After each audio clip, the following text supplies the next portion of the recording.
Lawmakers are expected to roll out their latest proposal for the next COVID relief package today. Treasury Secretary Steven Mnuchin says the goal is for Americans to begin receiving $1,200 stimulus checks sometime next month. The extra unemployment benefit, well, that's set to expire this coming Friday. Democrats want to extend the $600 weekly payment through January, but some Republican leaders want to cut the payments to as little as $200.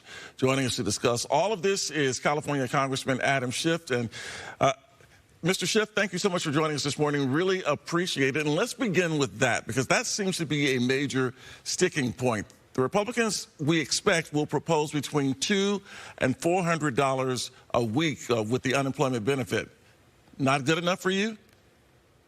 No, it's not good enough for me. And as Lindsey Graham acknowledged today in an astonishing fashion, half the Republicans don't want to do anything to help Americans out right now. They won't support any package.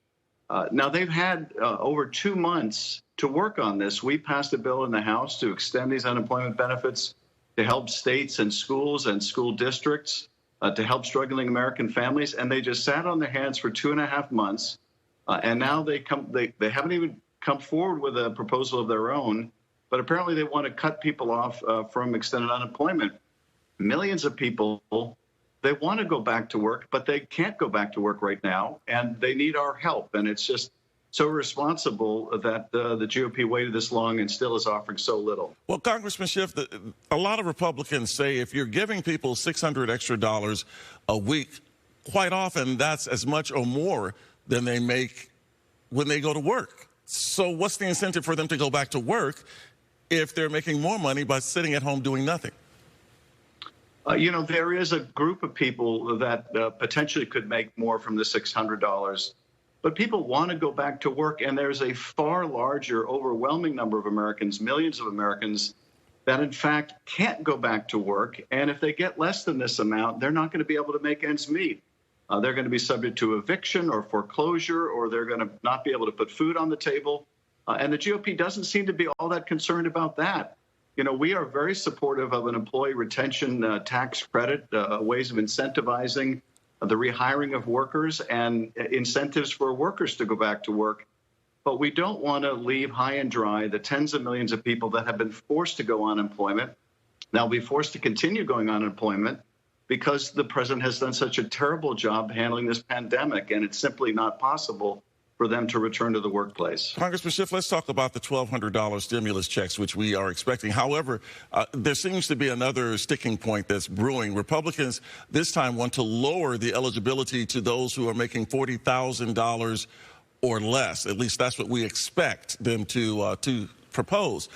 What do you think about that? The last time around, it was $75,000 or less for individuals.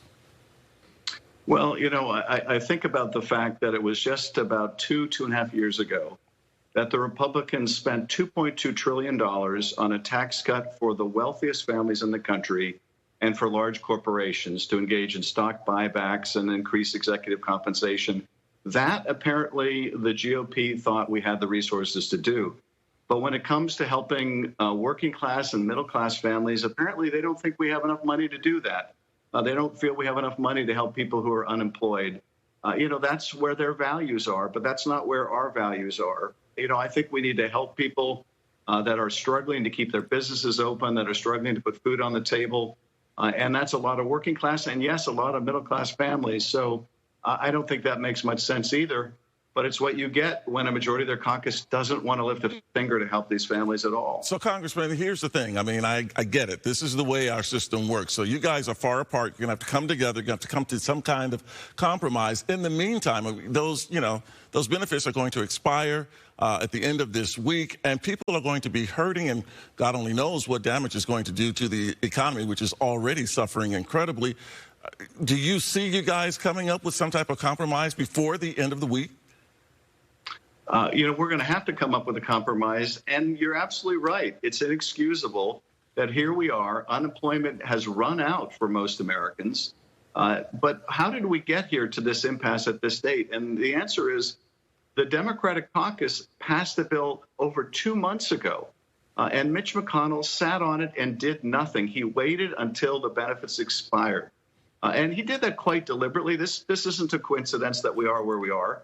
It was a negotiating tactic where essentially he was willing to hold the American people hostage.